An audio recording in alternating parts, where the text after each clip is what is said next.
Manajemen nyeri persalinan. Proses persalinan merupakan proses membuka dan menipisnya serviks dan turunnya janin ke jalan lahir.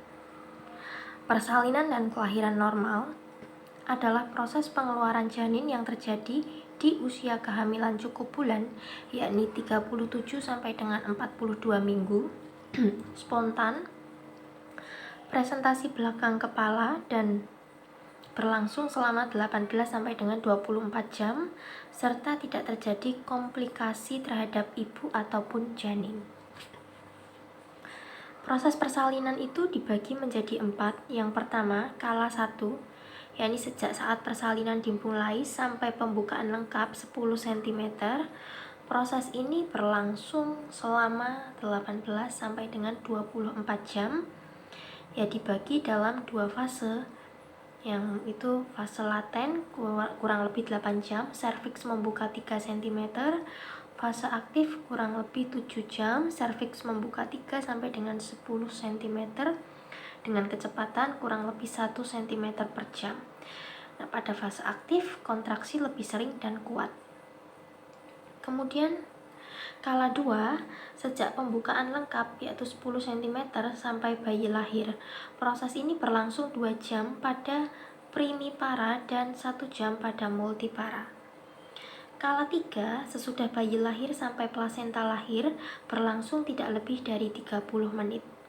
Kemudian kala 4, sejak plasenta lahir sampai 2 jam postpartum. Kemudian masuk ke bab nyeri persalinan.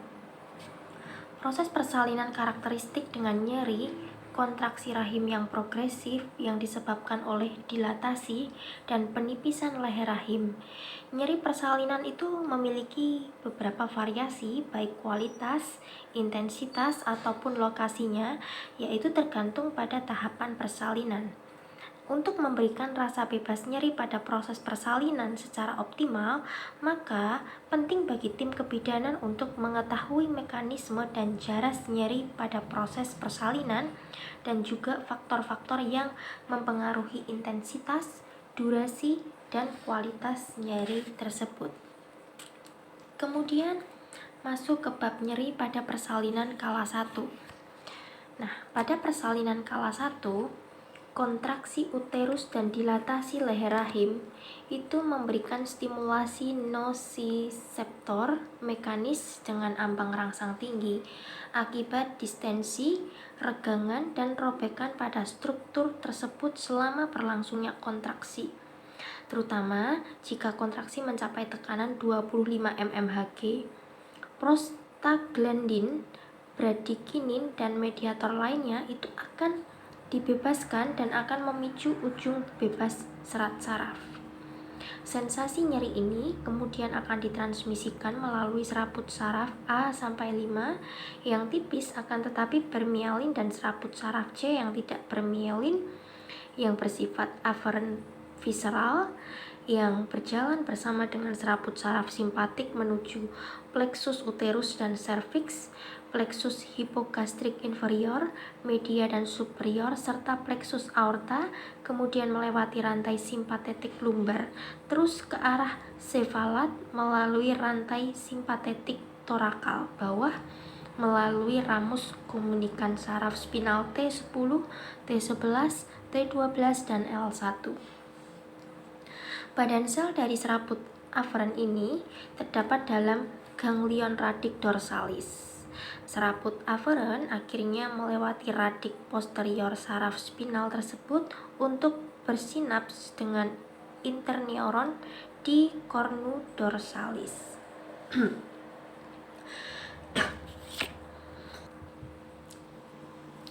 Ya, nyeri persalinan kala 1 itu dirujuk ke dermatom-dermatom yang dipasok oleh segmen medula spinalis yang sama dengan yang menerima input dari uterus dan leher rahim. Pada fase awal dari kala 1 persalinan, nyeri dirasakan seperti etching dan terbatas pada dermatom T11 dan T12. Seiring dengan majunya proses persalinan menuju fase aktif dari kala 1, nyeri pada dermatom T11 dan T12 itu menjadi semakin hebat digambarkan sebagai nyeri yang tajam seperti kram dan menyebar ke dermatom T10 dan L1. Baik, kemudian kita masuk ke bab nyeri pada persalinan kala 2. Saat leher rahim berdilatasi secara maksimal, stimulus yang berasal dari struktur ini berkurang. Namun, kontraksi dari badan uterus dan distensi dari segmen bawah rahim itu masih berlangsung, yaitu menyebabkan rasa nyeri pada dermatom yang sama seperti pada kala 1. Lagi pula, dengan bertambah besarnya tekanan dari presenting part pada struktur-struktur yang peka nyeri pada pelvis serta distensi dari jalan keluar dan perineum menjadikan suatu sumber nyeri yang baru. Bertambahnya distensi secara progresif itu menyebabkan regangan yang hebat, robekan pada fascia dan jaringan subkutan, serta penekanan pada otot rangka perineum. Nah, dalam persalinan kala 1 ini, nyeri ditransmisikan juga secara somatik melalui segmen spinal S2 sampai S5. Nyeri perineum ini dirasakan tajam dan terlokalisir terutama pada area yang dikesarafi oleh nervus pudendus. Nah, pada akhir kala 1 dan selama kala 2, parturien mengalami etching, rasa panas seperti terbakar atau kram, rasa tidak nyaman pada paha bahkan juga tungkai bawah sebagai akibat stimulasi pada struktur peka nyeri dalam pelvis, termasuk traksi pada peritoneum, parietal pelvis, dan ligamentum uterina. Regangan dari ligamentum, fascia dan otot-otot dalam rongga pelvis, dan penekanan pada satu atau lebih radik dari plexus lumbosakral. Nah, faktor-faktor ini biasanya hanya menimbulkan nyeri alih yang ringan ke segmen lumbar bagian bawah dan sakral. Akan tetapi, jika fetus berada dalam posisi yang abnormal, nyeri alih ini bisa menjadi lebih berat. Kemudian kita masuk ke bab nyeri episiotomi. Banyak dokter kebidanan dan juga bidan itu melakukan episiotomi untuk memfasilitasi persalinan, ya terutama pada primipara, meskipun kadang-kadang juga dilakukan pada multipara. Episiotomi profilaksis itu dilakukan untuk mengurangi lamanya kala 2 dari proses persalinan, untuk melindungi terjadinya robekan, dan juga untuk memfasilitasi pemakaian forceps jika diperlukan. Nyeri episiotomi ini juga ditransmisikan melalui cabang dari nervus pudendus. Masuk ke bab nyeri pada persalinan kala 3 dan 4. Nyeri selama kala 3 dan 4 dari proses persalinan itu menggambarkan stimulus nyeri seperti sebelumnya yang menyertai pelepasan plasenta. Hiperalgesia mekanik itu bisa menetap selama beberapa hari sesudah insisi jaringan seperti episiotomi. Kemudian masuk ke bab faktor-faktor yang mempengaruhi nyeri persalinan. Sebagai tambahan dari peranan faktor intrinsik seperti intensitas, durasi, pola kontraksi, dan mekanisme fisiologis dan biokimia yang berkaitan, berat dan derajat nyeri yang berkaitan dengan proses persalinan juga dipengaruhi oleh faktor fisik, fisiologis, emosi, dan juga motivasi. Masuk ke bab efek dari nyeri persalinan. Nyeri persalinan itu menimbulkan respon stimulasi maternal yang nyata pada pernafasan, sirkulasi, metabolik, dan mekanisme psikodinamis. Perubahan maternal ini juga bisa menimbulkan kerugian pada fetus dan bayi yang baru lahir. Masuk ke bab ventilasi. Nyeri persalinan merupakan suatu stimulus pernafasan yang kuat, sehingga menyebabkan peningkatan yang nyata dari volume tidal dan ventilasi semenit akibat terjadinya hiperventilasi ini. PaCO2 menurun dari nilai normal pada wanita hamil 32 mmHg menjadi 16 sampai dengan 20 mmHg, bahkan hingga 10 sampai dengan 15 mmHg, yang disertai pula dengan terjadinya peningkatan pH menjadi 7,55 sampai 7,60. Nah, keadaan ini potensial menyebabkan terjadinya hipoksemia pada fetus akibat vasokonstriksi uteroplasental dan fetoplasental, serta pergeseran kurva disosiasi oksihemoglobin maternal ke kiri yang menyebabkan ikatan O2 yang lebih kuat pada hemoglobin maternal dan mengganggu transfer O2 transplasental ke fetus. Keadaan hipokarbia ini juga bisa menyebabkan terjadinya keadaan hipoventilasi di antara kontraksi yang bisa menimbulkan hipoksemia maternal dan fetal. Masuk ke bab kebutuhan oksigen. Kebutuhan oksigen selama kala 1 itu meningkat 40% dan selama kala 2 meningkat menjadi 75%. Masuk ke bab kardiovaskuler. Persalinan meningkatkan curah jantung maternal secara progresif. Peningkatan ini terutama disebabkan oleh peningkatan volume sekuncup. 40 hingga 50% dari peningkatan curah jantung selama terjadinya kontraksi rahim itu disebabkan oleh terjadinya autotransfusi darah dari rahim sebanyak 250 sampai dengan 300 mili yang akan meningkatkan venous return dari pelvis dan anggota gerak bawah menuju sirkulasi sentral maternal.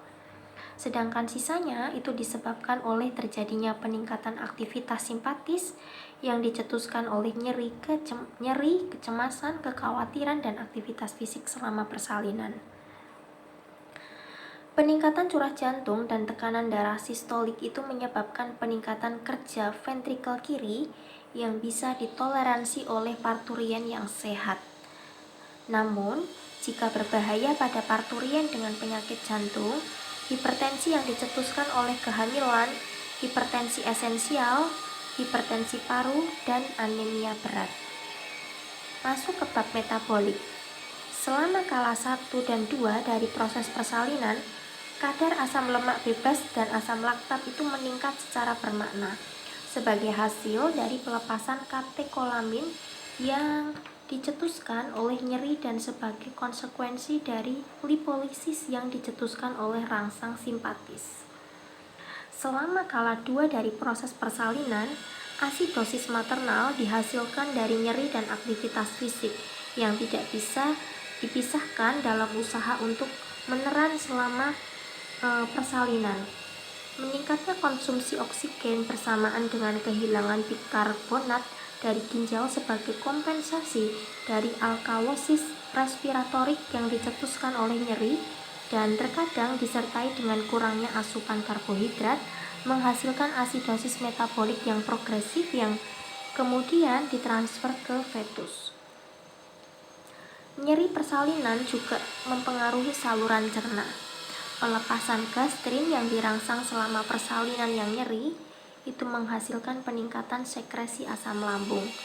Terlebih lagi, nyeri dan kecemasan serta stres emosi menghasilkan penghambatan refleks segmental dan suprasegmental dengan akibat terjadinya kelambatan pengosongan lambung, ditambah lagi dengan posisi berbaring dan penggunaan opioid dan obat-obat depresan lainnya. Kombinasi dari nyeri dengan obat depresan itu bisa menyebabkan makanan dan cairan lain selain air bisa bertahan selama lebih dari 36 jam. Selama periode ini, udara yang tertelan dan cairan lambung berakumulasi secara progresif dengan pH isi lambung menurun di bawah nilai kritis 2,5 pada kebanyakan parturien. Semua peristiwa ini akan meningkatkan resiko terjadinya regurgitasi dan aspirasi isi lambung pada waktu induksi anestesi umum. Masuk ke bab efek psikologis. Nyeri persalinan yang hebat itu bisa menghasilkan gangguan emosi jangka panjang yang bisa mengganggu kesehatan mental parturien, pengaruh negatif dalam hubungannya dengan bayinya selama beberapa hari pertama, dan menyebabkan ketakutan akan kehamilan yang akan datang yang bisa mempengaruhi hubungan seksual dengan suaminya. Masuk ke bab efek pada aktivitas rahim dan proses persalinan. Meningkatnya sekresi katekolamin dan kortisol, nyeri dan stres emosi itu bisa meningkatkan atau menurunkan kontraktilitas rahim sehingga mempengaruhi lamanya proses persalinan. Norepinefrin meningkatkan aktivitas rahim, sedangkan epinefrin dan kortisol itu menurunkan aktivitas rahim. Nah, pada sejumlah kecil parturien, nyeri dan kecemasan itu menimbulkan kontraksi rahim yang tidak terkoordinasi dengan manifestasi penurunan intensitas disertai dengan peningkatan frekuensi dan tonus rahim.